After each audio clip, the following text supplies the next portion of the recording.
नमस्कार दोस्तों, आप सभी का इस चैनल पे स्वागत है। तो आज मैं बात करूंगा JSW इस्पात स्पेशल प्रोडक्ट्स लिमिटेड के बारे में। देखिए, जो कंपनी है आज भी इसने 20% का लोअर सर्किट हिट किया। तो सबसे पहले हम कंपनी के बारे में सबसे पहले इसके बारे में 3 चीज़ देखा जाए। जो कंपनी है वे 61 रुपया 62 रुपया हाई बनाने के बाद ये कंपनी लगातार क्यों गिर रही है, कंपनी का हम फंडामेंटल एनालिसिस करेंगे पूरी तरह से। और पूरी तरह से एनालिसिस करने के बाद और जो तीसरी चीज़ है देखा जाए कि जो कंपनी है वे बनाती क्या है, कंपनी के ऊपर टोटल कर्जा कितना है, टोटल रिजर्व्स कितना है, कंपनी के जो प्रमोटर्स के जो स्टेक्स है, तो ये सब चीज़ों के बारे में चर्चा किया जाएगा। तो जिन्होंने भी चैनल को सब्सक्राइब नहीं किया है वे चैनल को जल्दी से सब्सक्राइब कर ले। और आपको इस वीडियो का या मैं जितने भी वीडियो बनाते हैं उसका मैं आपको हमेशा मैं अपडेट रखता हूँ। और अगर आपको कोई भी इंक्वायरी हो तो या तो आप मेरे कमेंट बॉक्स में लिख सकते हैं या मेरे डिस्क्रिप्शन बॉक्स में व्हाट्सएप नंबर होगा, आप वहाँ पर भी इंक्वायरी अपना कर सकते हैं। तो चलिए वीडियो स्टार्ट करते हैं। तो जो कंपनी का जो नाम है वे JSW इस्पात स्पेशल प्रोडक्ट्स लिमिटेड है। तो देखिए, जो कंपनी है वे करती क्या है। तो देखिए, आयरन बनाती है, स्टील्स बनाती है, फेरो एलॉयज बनाती है, यानी ये जो कंपनी है ये तरह तरह की प्रोडक्ट्स बनाती है। तो देखिए, जो कंपनी का अभी का जो मार्केट कैप है वे 1188 करोड़ का है। अगर प्रॉफिट अर्निंग रेशियो की बात किया जाए तो 797 का प्रॉफिट अर्निंग रेशियो है। रिटर्न ऑन कैपिटल एम्प्लॉयड की बात करूं तो 6.76 का परसेंट का रिटर्न है। करंट मार्केट प्राइस देखा जाए तो 25.3 पैसे है। बुक वैल्यू देखा जाए तो 29.7 रुपीज़ है। और रिटर्न ऑन इक्विटी की बात करूं तो 0.11% है। अगर मैं 52 वीक की अगर मैं हाई की बात करूं तो 64 रुपीज़ है। 52 वीक की अगर मैं लो की बात करूं तो 24.6 है। और ये जो कंपनी है आज इसने लगभग लोअर सर्किट बनाया था। कंपनी आपको किसी भी तरह की डिविडेंड नहीं देती है और कंपनी का जो फेस वैल्यू है वे 10 रुपीज़ है। तो चलिए, तो कंपनी का और भी हम फंडामेंटल एनालिसिस करते हैं। तो देखिए, जो कंपनी का जो पॉजिटिव न्यूज़ है वे इतना ज़्यादा पॉजिटिव न्यूज़ नहीं है। तो जो इसमें 2 पॉजिटिव न्यूज़ है, पहला जो ये स्टॉक है ये अपने बुक वैल्यू के कंपेयर में 0.85 टाइम्स हाई पे ट्रेड कर रहा है। और जो दूसरी चीज़ है, जो कंपनी का जो रिजल्ट्स है वे पिछले साल के मुकाबले 10 साल के मुकाबले 5 साल के मुकाबले जो कंपनी का लास्ट 2 क्वार्टर 3 क्वार्टर से देखा जाए तो कंपनी का जो रिजल्ट्स है वे काफ़ी अच्छा आ रहा है। 2021 में भी इस कंपनी का काफ़ी शानदार रिजल्ट्स आया था। और देखिए, कंपनी का जो नेगेटिव न्यूज़ है वे काफ़ी ज़्यादा है। देखिए, कंपनी आपको किसी भी तरह का आपको डिविडेंड नहीं देती है। जो कंपनी है वे लास्ट के 3 साल में देखा जाए तो रिटर्न ऑन इक्विटी के ऊपर -15% का रिटर्न दिया है। इससे अच्छा आप सेविंग अकाउंट में पैसा रख देते तो आपका पैसा सुरक्षित रहता, या आप इन्फोसिस TCS में डाल देते तो आपका पैसा सुरक्षित रहता। और देखिए, जो प्रमोटर्स का जो होल्डिंग है उन्होंने अपना 81% जो शेयर है वे गिरवी पे रख चुके हैं। और लास्ट के 3 साल में देखा जाए तो जो कंपनी के जो प्रमोटर्स है वे लगातार अपना होल्डिंग्स को घटा रहे हैं। और उन्होंने 3 साल में लगभग 21% से भी ज़्यादा अपना जो स्टेक है वे उसको डिक्रीज कर दिया है। तो ये कंपनी का नेगेटिव न्यूज़ है। और कंपनी का सबसे पहले हम क्वार्टरली बेसिस पे देखा जाए, ठीक है। देखिए, जून 2019 की बात है तो कंपनी का जो सेल्स था वे 777 करोड़ का सेल्स है। 2019 में देखा जाए सितंबर 2019 में 660 करोड़ का सेल्स है। दिसंबर 2019 में 583 करोड़ का सेल्स है। मार्च 2020 में 617 करोड़ का सेल्स है। जून 2020 में 594 करोड़ का सेल्स है। सितंबर 2020 में 955 करोड़ का सेल्स है।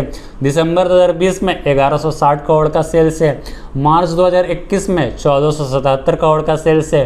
जून 2021 में 1462 करोड़ का सेल्स है। सितंबर 2021 में 1437 करोड़ का सेल्स है। दिसंबर 2021 में 1473 करोड़ का नेट सेल्स है।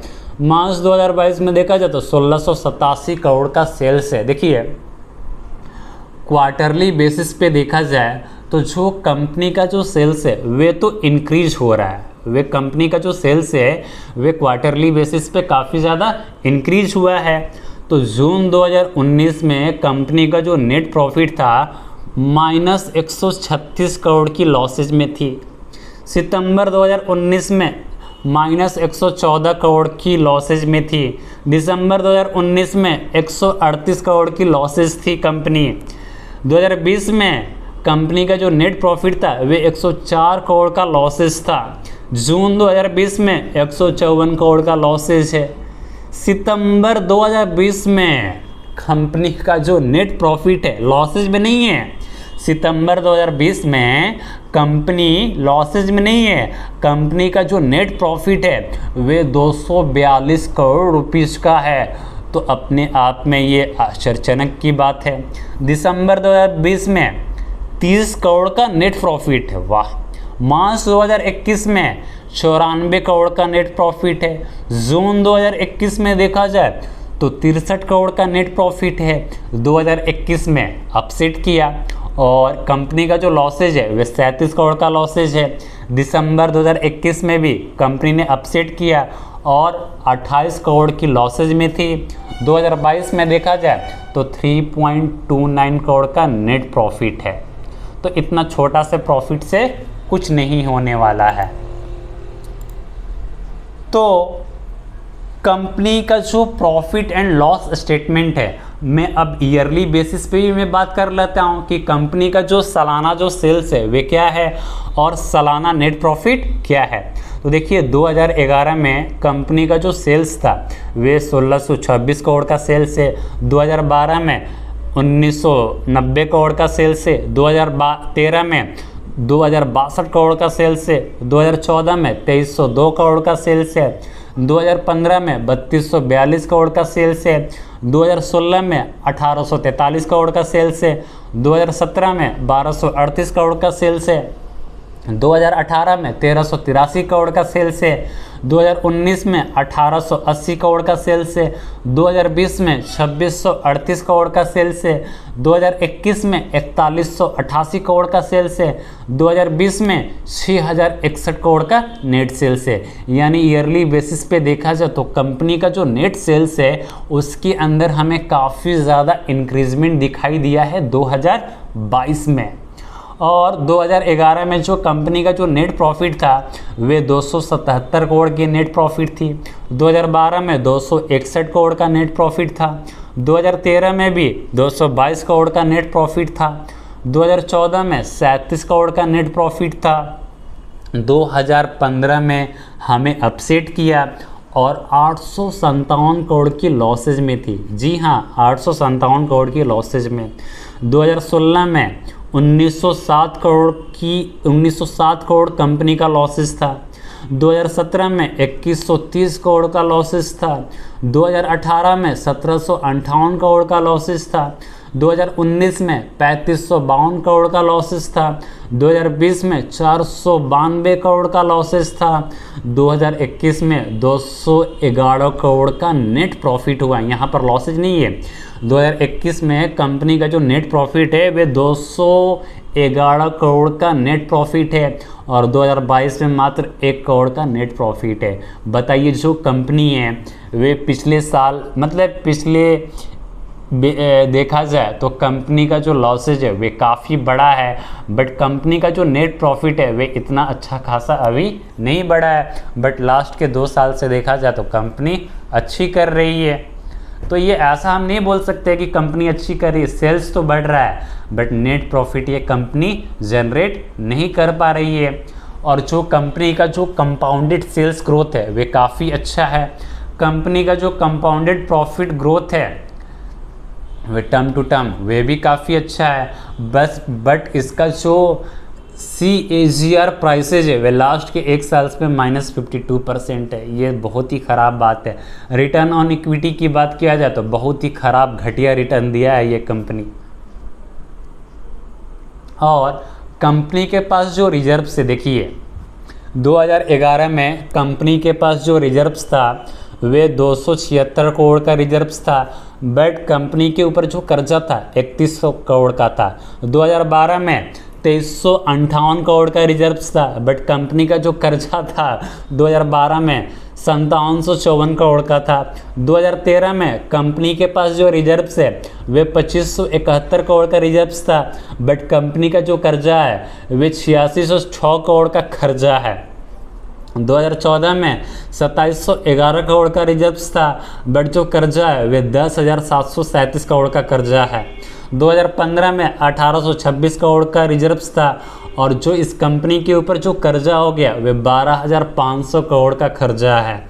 2016 में 213 करोड़ का रिजर्व्स था। बट इस कंपनी का जो कर्जा है वे 11,928 करोड़ का कर्जा है। 2016 की बात किया जाए तो 2017 की बात किया जाए तो कंपनी के पास जो रिजर्व्स है वे निगेटिव में चला गया है। 1802 करोड़ का रिजर्व्स है। बट उस समय 2017 में जो कर्जा है वे 12,262 करोड़ का कर्जा है। 2018 में कंपनी के पास जो रिजर्व्स था वे निगेटिव में था। 3,478 करोड़ का निगेटिव में रिजर्व्स था। और कंपनी का जो कर्जा था वे 8653 करोड़ का कर्जा था। 2019 में थोड़ा बहुत सुधार देखने को मिला। 2019 में जो कंपनी का जो रिजर्व्स है वे 698 करोड़ का कर्जा था और 698 करोड़ का रिजर्व्स था। और इस कंपनी के पास जो कर्जा था वे 2475 करोड़ का कर्जा था। 2020 में कंपनी के पास जो रिजर्व्स था वे 177 करोड़ का रिजर्व्स है। बट इस कंपनी के पास जो कर्जा है वह 2,951 का हो गया। 2021 में देखा जाए तो 398 करोड़ का रिजर्व से, बट कंपनी के पास जो कर्जा है वह 2570 करोड़ का कर्जा है। 2022 में देखा जाए तो कंपनी के पास जो रिजर्व है वह 397 करोड़ का है, बट इस कंपनी के पास जो कर्जा है वह लगभग 2700 करोड़ का कर्जा है। तो देखिए पिछले लास्ट के 5 साल 3 साल में देखा जाए तो जो कंपनी है उसने जो कर्जा था वे काफ़ी ज़्यादा कम किया है और कंपनी का जो रिजर्व्स है वे भी धीरे धीरे बढ़ रहा है और कंपनी का ये टोटल असेट है वे 5183 करोड़ का टोटल असेट है। और कंपनी का जो प्रमोटर्स के पास जो होल्डिंग है उन्होंने 74.35% से स्टेक को घटाकर, देखिए मार्च 2021 में जो कंपनी के जो प्रमोटर्स थे उनके पास 74.35% का स्टेक्स था, जो 2022 में 53.17% का स्टेक्स कर दिया, यानी 21.18% का डिक्रीजमेंट हुआ है। और जो एफआईज है उन्होंने अपना यहाँ पर स्टेक बढ़ाया है, 1.25% का स्टेक है। और ये जो डीआईज है जून 2019 में जो डोमेस्टिक इंस्टीट्यूशनल इन्वेस्टर होते थे वे 19.62% का था, और अभी मार्च 2022 में जो डीआईज के पास जो स्टेक है वे 3.96% का स्टेक्स है।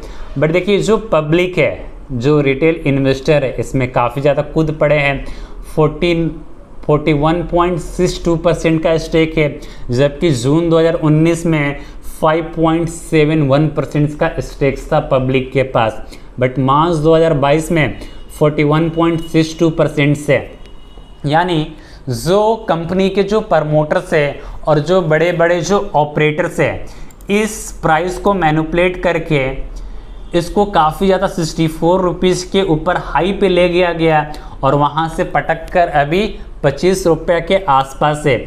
यानी उम्मीद है कि जो रिटेल इन्वेस्टर है वे बहुत सारे फंसे हो गए, मुझे पता है।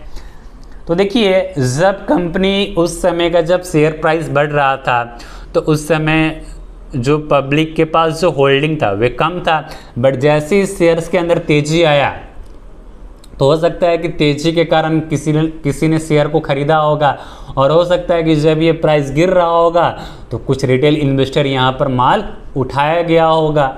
और देखिए जो कंपनी का जो ग्राफ है, तो 2021 के बाद देखा जाए, 11 जून 2021 के पास देखा जाए तो वहाँ से कंपनी हाई बनाने के बाद कंपनी के अंदर हमें लगातार गिरावट देखने को मिला है। और ये जो सारा का सारा जो खेल है वे ऑपरेटर का खेल है। और देखिएगा जैसे ही कंपनी मुझे लगता है कि 20 रुपये के आसपास आएगी तो जो ऑपरेटर्स है वे मुझे लगता है कि 30 रुपया 28 रुपये के आसपास ले जाएंगे, और फिर मुझे लगता है कि वहाँ से आपको गिरावट देखने को मिलेगा और फिर इसको नीचे की तरफ पटकेगा। तो देखिए जो रिटेल इन्वेस्टर्स है, आप इस शेयर से दूर रहें। अगर कोई रिटेल इन्वेस्टर अभी चाहता है कि मैं इसमें इन्वेस्ट करूं, तो याद रखिएगा लॉन्ग टाइम के लिए इन्वेस्टमेंट की सलाह मैं आपको नहीं दूंगा, क्योंकि जो कंपनी है वे इतनी अच्छी कंपनी नहीं है, क्योंकि इसमें जो भी खेल चल रहा है वे प्रमोटर्स के द्वारा खेला जा रहा है और बड़े बड़े ऑपरेटर्स के द्वारा। तो आप यहाँ से शॉर्ट टाइम में थोड़ा बहुत प्रॉफिट जनरेट कर सकते हैं, बट याद रखिएगा अगर लॉसेज होगा तो वे आपका होगा। तो अगर आप इस कंपनी में अगर शेयर उठाना चाहता है तो ये आपके ऊपर है, मेरी तरफ से इसमें बाई की सलाह नहीं है। बट जिन्होंने भी जो रिटेल इन्वेस्टर फंस चुके हैं तो आप थोड़ा सा वेट कीजिए, हो सकता है कि जब ये ऑपरेटर्स अपना खेल खेले तो उस लेवल तक ये हो सकता है कि प्राइस जाए तो आप वहाँ से सेल करके निकल जाइएगा। वीडियो अच्छा लगा हो तो अपने दोस्तों के साथ शेयर कीजिएगा और चैनल को सब्सक्राइब करना ना भूलिएगा। और जैसे इसके अंदर अगर कोई अपडेट आता है तो मैं आपको बता दूंगा। जय हिंद, जय भारत।